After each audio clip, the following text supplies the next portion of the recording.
Carta aos Hebreus, capítulo 2, versículo 1 a 4. Será uma mensagem breve, mas necessária para as nossas vidas. Carta aos Hebreus, uma igreja perseguida, sofrida, encarava grandes desafios, para eles se reunirem era uma dificuldade por conta da perseguição, mas mesmo assim, Hebreus 10, 25 diz: não deixemos a nossa congregação como é costume de alguns. Naquela época era alguns, hoje em dia é uma maioria. Mais de 12 milhões de pessoas desistiram da igreja, segundo o IBGE. Todos acharam? Hebreus 2, versículo 1 a 4. Temos ainda procurando aí, tem gente perdida aí. Então cuidado com esse vírus. Não seja um desigrejado. Congregue. Quem sabe lê um pingo a letra, né, amados? Diz assim, Hebreus 2, versículo 1 a 4. Portanto, precisamos prestar muita atenção às verdades que temos ouvido, para não nos desviarmos delas, pois a mensagem que foi transmitida por meio de anjos permaneceu firme, e toda transgressão e desobediência recebeu o castigo merecido. O que nos faz pensar que escaparemos se negligenciarmos essa grande salvação, anunciada primeiramente pelo Senhor e depois transmitida a nós por aqueles que a ouviram, os apóstolos, e depois confirmou a mensagem por meio de sinais, maravilhas e diversos milagres, e também por dons do Espírito Santo, conforme a sua vontade. Pai, mais uma vez, te louvo, Senhor, por esse texto brilhante, inspirado, um texto que fala aos nossos corações, é um texto prático para o nosso dia a dia, Senhor, como veremos.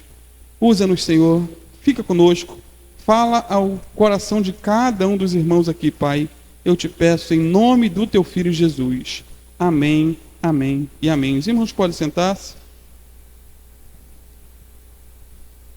Queridos, na última oportunidade, mês passado, enfatizamos aí a mensagem anunciada por Jesus e seus apóstolos. Está aí no versículo 1 a 3. A mensagem anunciada por Jesus e seus apóstolos. Eles anunciaram o quê? Principalmente a importância do arrependimento de pecados. E eu expliquei nessa ocasião que o arrependimento verdadeiro ele é seguido de tristeza. Tristeza. É seguido de confissão e é seguido também de abandono. A pessoa se entristece pelo pecado cometido. Ela confessa a Deus. E ela tem a firme decisão, com a ajuda do Espírito Santo, de abandonar o pecado. E se não houver esse tripé, não houve verdadeiro arrependimento. E se a pessoa se sentiu triste, às vezes por algum pecado cometido, mas não confessou a Deus, e não deseja abandonar o pecado, com a ajuda do Espírito Santo, essa pessoa, segundo a Bíblia, não se arrependeu de verdade.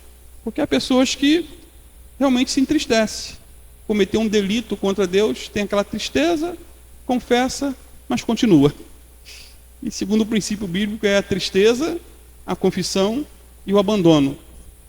A firme decisão de não cometer mais o erro.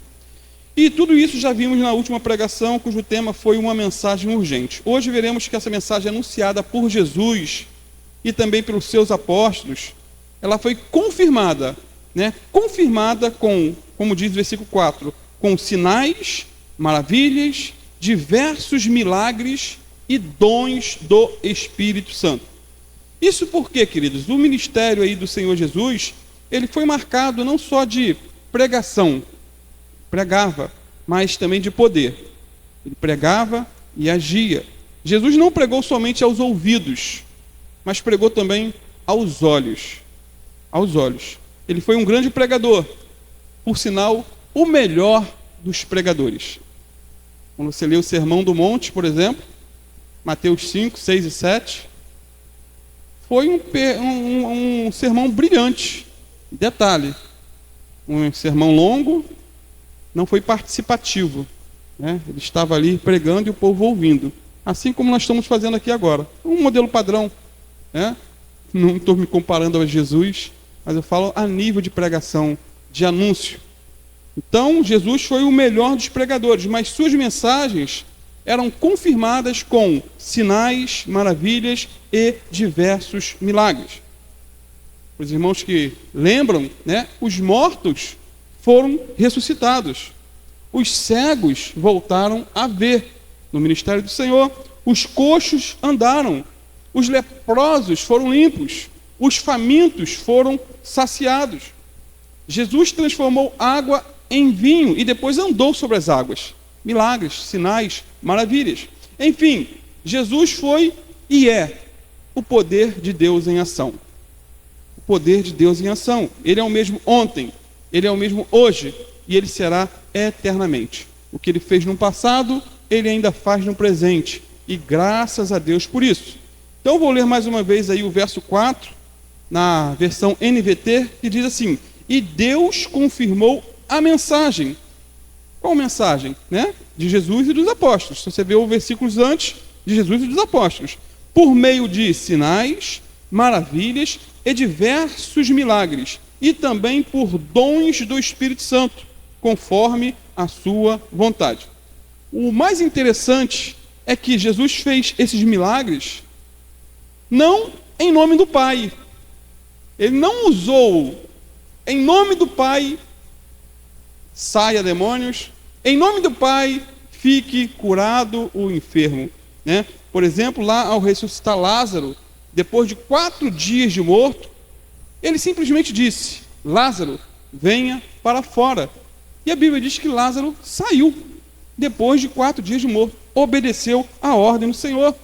A cura de um leproso, lá em Marcos capítulo 1, versículo 40, Jesus apenas disse: sim, eu quero, fica limpo. O leproso pediu: se quiseres pode me curar. E Jesus disse: eu quero, fica limpo. E a Bíblia diz que imediatamente aquele leproso ficou curado.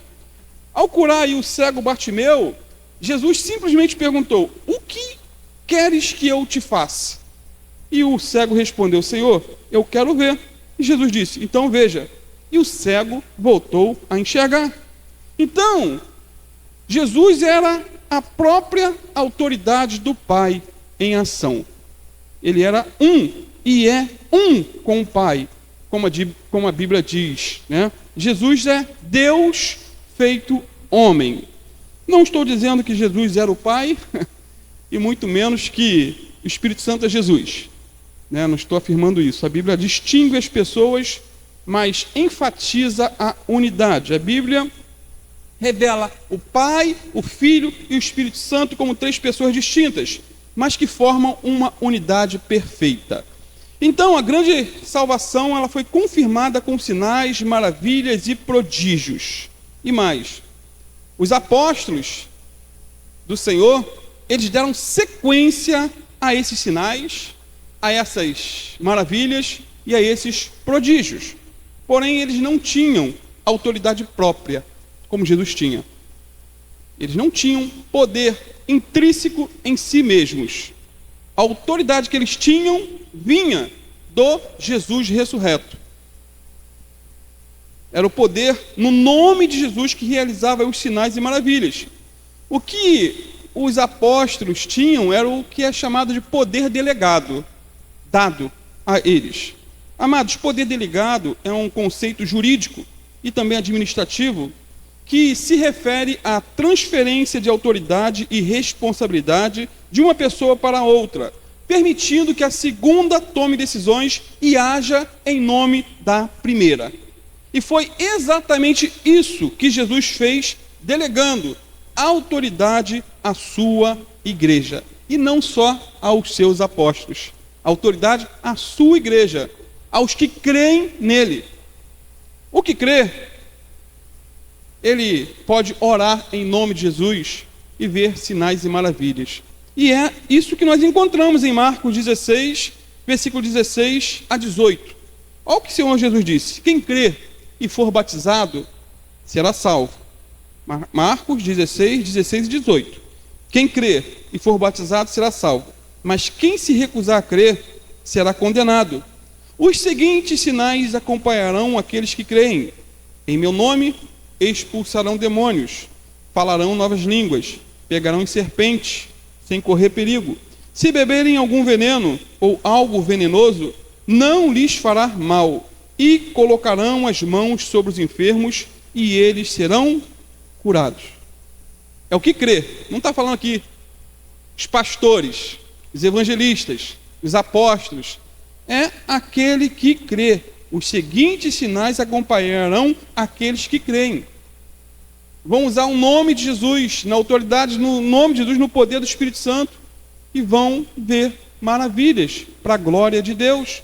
Por exemplo, quando Pedro e João subiram aí a Porta Formosa, lembram? Lá em João 3, para entrar no templo, um mendigo pediu uma esmola.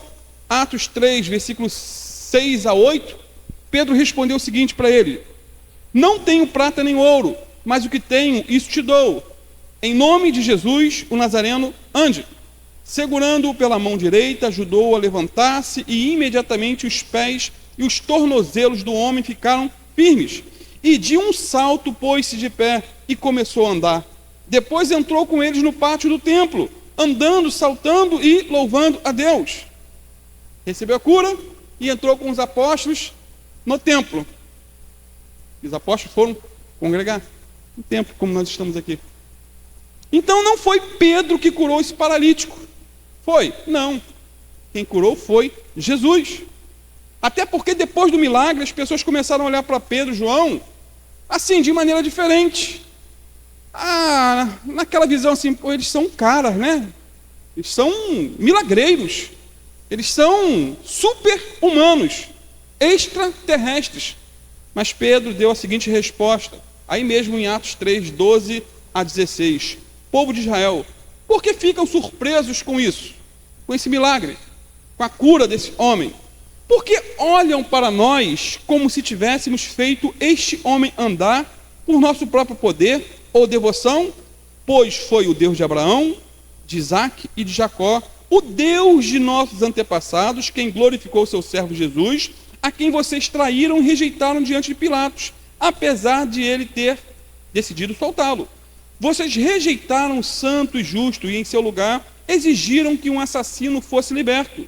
Mataram o autor da vida, mas Deus o ressuscitou dos mortos. E nós somos testemunhas desse fato.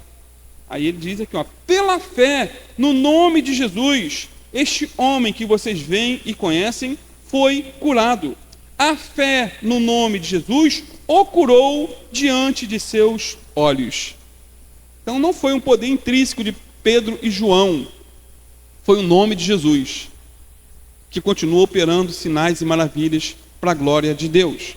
E o mesmo Pedro, mais à frente, lembram? Ele foi na cidade de Lida e ali encontrou um irmão chamado Enéas. Os mais antigos aí, velho não, velho é o diabo. O mais antigo lembra, né? Meu nome é Enéas, quem lembra? Ele recebeu esse nome em homenagem a esse Enéas aqui da Bíblia. Paralítico, 8 anos de cama, 8 anos confinado. Você pode ler lá em Atos 9, 32 a 35 a história desse homem, tá? Uma história interessante, curta, mas interessante. E Pedro disse apenas o seguinte para ele: Enéas, Jesus lhe dá saúde. E Enéas foi imediatamente curado, não por Pedro, mas por Jesus, que ressuscitou, está vivo, está aqui conosco. Amém? Eu creio assim. Ou seja, queridos, os sinais continuaram seguindo os apóstolos. E não somente aos apóstolos, mas também à igreja ao longo dos séculos. Ao longo dos séculos, os sinais continuam seguindo aqueles que creem. Amados, nós não somos cessacionistas, mas continuistas. Que termo é esse, pastor?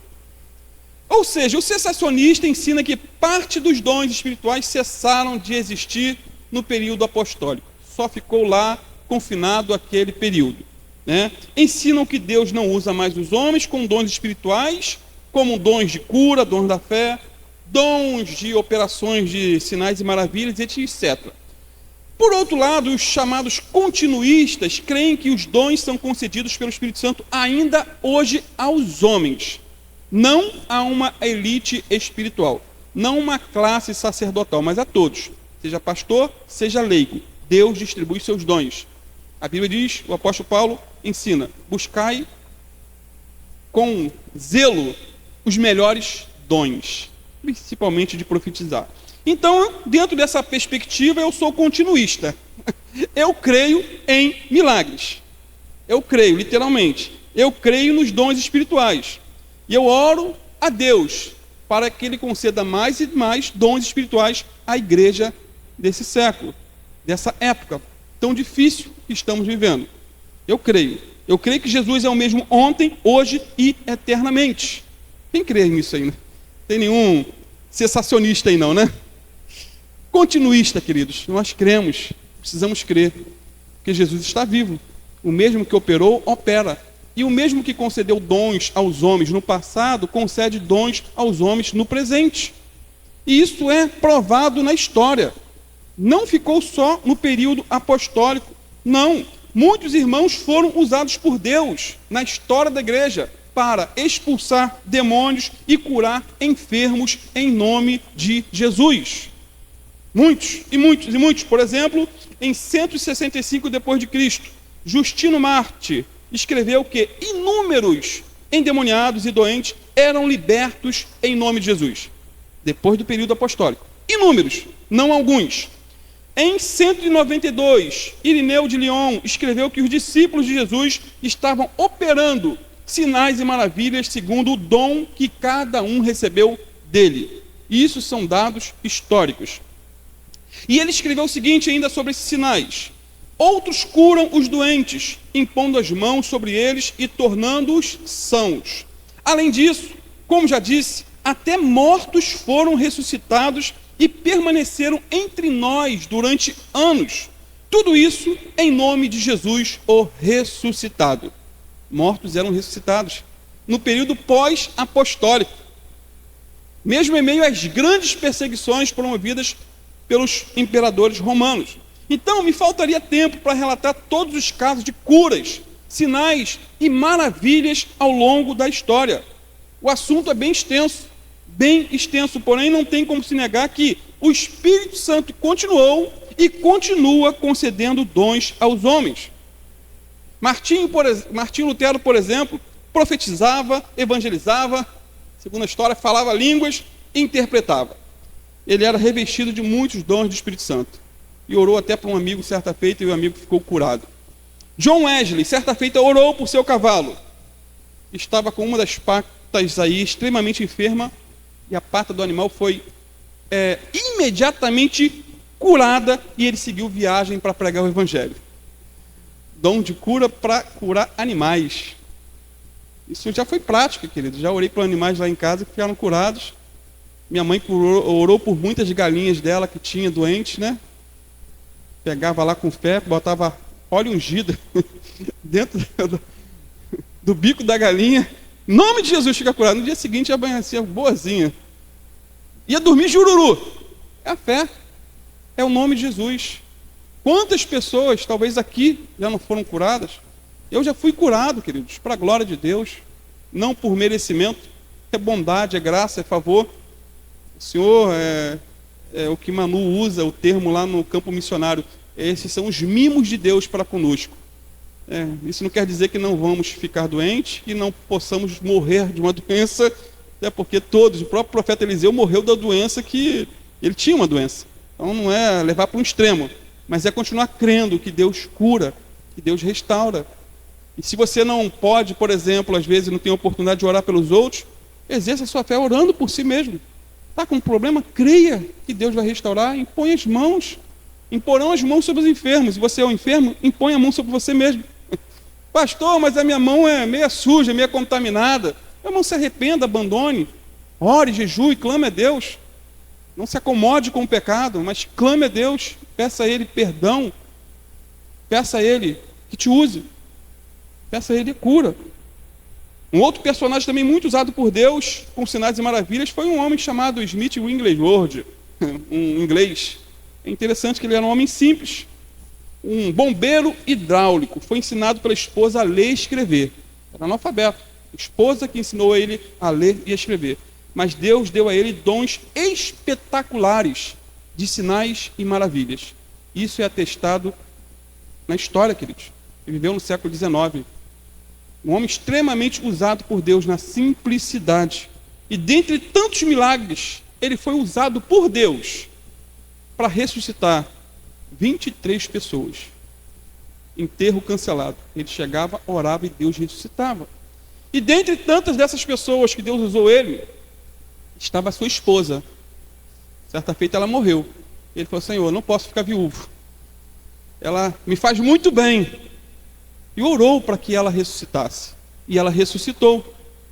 Aí até brinco, uma vez falei no seminário: se fosse o seu cônjuge que tivesse morrido, será que se você tivesse o dom, esse dom, você oraria para que ele voltasse? Ou diria: graças a Deus que foi? Certa feita, fazendo aí minhas viagens de Uber, né, eu acho que eu já citei aqui, peguei uma senhora e ela no tempo todo falava do marido. Eu fiquei curioso, falei: mas como que está o marido? Não, ele morreu. Eu falei: morreu? Pô, meus pêsamos. Deve estar fazendo falta, né? E ela: não, graças a Deus que ele morreu. Ele era uma praga na minha vida. Era aquele homem azucrinava o meu juízo o dia todo. Aí eu ainda brinquei: e se no dia do enterro lá, aquele pastor usado por Deus, né, cheio de dons espirituais, e orasse para o seu marido ressuscitar, o que você faria? Eu falei: ele ia ter que voltar, ia para casa desse que orou. Eu não queria ir em casa, não. Então deixa ele quietinho lá. Mas o Smith Wigglesworth não, irmão. Ele orou porque aquela esposa era uma bênção para a vida dele. Era uma mulher que ensinou ele a ler e escrever. Era uma ajudadora. Se você partir, vai fazer falta. Teve um rei em Israel chamado Jeorão que morreu sem deixar saudades. Jeorão. Morreu sem deixar saudades. Tem gente que vai sem deixar saudades. Voltamos aí ao nosso texto, queridos. Repito, os mesmos sinais e prodígios que Jesus fez no passado, ele faz ainda no presente. Amém? Faz, glória a Deus. O mesmo Jesus que curava no passado, cura no presente. O mesmo Jesus que expulsava demônios no passado, expulsa demônios no presente. O mesmo Jesus que capacitava os homens no passado, continua capacitando no presente. Ele está vivo, ele ressuscitou e ele está conosco. E vai continuar conosco por todos os séculos. Sendo assim, Jesus continua dando testemunho dessa tão grande salvação por meio de sinais, maravilhas, diversos milagres e dons do Espírito Santo distribuídos conforme a sua vontade, como está aí no versículo 4. E eu posso exemplificar, queridos, dentre tantos exemplos que eu já dei, essa verdade com o que aconteceu com um famoso psicólogo, William James, um homem muito culto na época dele, muito respeitado, um intelectual. Sabe o que é aquela pessoa com a mente brilhante? Mente brilhante, tem muito, eu conheço muitos assim, queridos, com mente brilhante. Quando ele estava aí no auge da fama em sua profissão, ele foi acometido por uma enfermidade misteriosa, uma enfermidade maligna e degenerativa. Foi definhando. E ele ficou com os nervos abalados, sofria de insônia e passava por profunda depressão. Ele não sabia o que fazer para se curar. Foi para a Europa e pensou: será que eu encontrarei a cura em Berlim? Questionando. Mas ali ele não encontrou nenhuma esperança. Depois foi para Viena e da mesma maneira não encontrou nenhum medicamento que o curasse, que aliviasse o seu sofrimento. Então, como ele tinha muito dinheiro, ele viajou à procura de uma interferência, de um milagre que o restaurasse. E será que em Paris não acharia a solução do seu mal? Mas ali também não se encontrava o remédio para ele. E o desespero desse homem foi tanto, foi aumentando de tal maneira, a cada dia, a doença foi se agravando, paulatinamente. E ele foi a Londres, depois foi à Escócia, mas em nenhum lugar havia cura. E então ele voltou para os Estados Unidos, decidido a tirar a própria vida. Ou seja, buscou cura em todos os lugares e não encontrou a solução para o seu problema. Estava desesperado. E foi aí que um amigo lhe falou sobre um homem que orava por enfermos. Um simples homem que orava pelos doentes, e os doentes eram curados. Porém, na cabeça desse homem aqui, desse filósofo, de William James, a cura divina estava fora de cogitação. Como que ele, um psicólogo, um filósofo de renome, iria atrás de um milagreiro da fé? Era a concepção dele com relação aos que oravam pelos enfermos. Um milagreiro da fé. Como queria se dar a esse ridículo na cabeça dele? E sua mente privilegiada e todo o seu conhecimento intelectual protestavam, gritavam nos ouvidos dele: isso é loucura, você não vai fazer isso, vai? Você vai se submeter a esse ridículo? Mas não havia outra saída. Seria a última tentativa, a última cartada da manga, por assim dizer. E ele foi e bateu em todas as portas, não havia conseguido, só restava essa e ele foi. Então aquele crente simples, iletrado, sem cultura, sem diploma, impôs as mãos sobre a cabeça do filósofo e orou. Uma oração simples. Esse crente revestido de poder fez uma simples oração em nome de Jesus. E mais tarde, o William James testemunhou dizendo o seguinte, palavras dele: quando aquele homem impôs as mãos em mim e orou, eu senti uma energia misteriosa passar pelo meu corpo. E logo depois me sobreveio enorme sensação de paz, alegria, tranquilidade, e eu fui curado. Deus continua concedendo dons aos homens. Eu fui curado.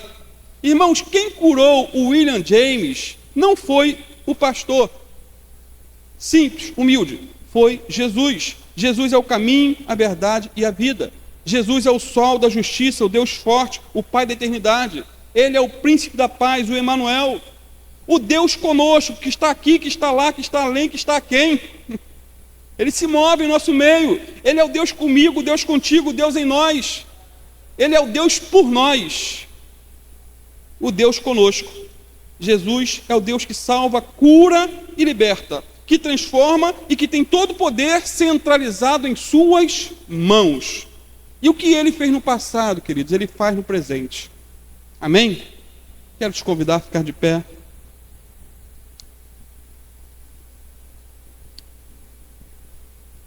Eu quero orar por você, meu querido. Quero orar por você. Você nessa noite. Você que está enfermo. Tem algum problema de saúde, seja diabetes, seja pressão alta, seja lá a dificuldade, o problema que você estiver enfrentando. Se você quiser representar alguém também nessa oração, pode ser aí no seu lugar mesmo. Precisa vir à frente, não? Quero orar, porque eu creio que Jesus continua fazendo, operando, usando homens. Porque quando junta um Jesus que faz e um pastor, um irmão que crê que ele faz, eu creio que o milagre acontece para a glória de Deus. Amados, eu já vi muitos milagres. Estive com minha mãe hoje, conversando, ela contando as experiências. Ela teve um problema muito sério antes da conversão. Um cisto no ovário, ela tinha que arrancar toda a trompa, arrancar tudo. E ela foi literalmente curada. Ela tem exames que provam o antes e o depois. Ela tinha um problema nos pés. Eu já contei isso em Maricá. Eu ainda não era convertido, eu tinha uma poupança, estava guardando para casar. E os pés inchavam, e ninguém tomava medicamento, ia médico, ninguém resolvia. E eu, no meu desespero, fui numa igreja no Alcântara, pedir os pastores ali que se pudessem orar para minha mãe. Eles estiveram lá. Não foi 2 orações, foi uma oração. E ela ficou completamente curada dos pés. E olha que é uma igreja um tanto quanto polêmica aqui no Alcântara. Mas aqueles homens oraram com fé. Deus não leva em conta muitas vezes a ignorância dos homens. Então eu tenho visto ao longo dessa caminhada um Jesus que cura, que restaura, não só o corpo, mas a mente também, queridos. Porque pior do que a doença do corpo é a doença na alma, é a confusão mental, a perturbação, as heresias na mente, as dúvidas com relação à palavra de Deus.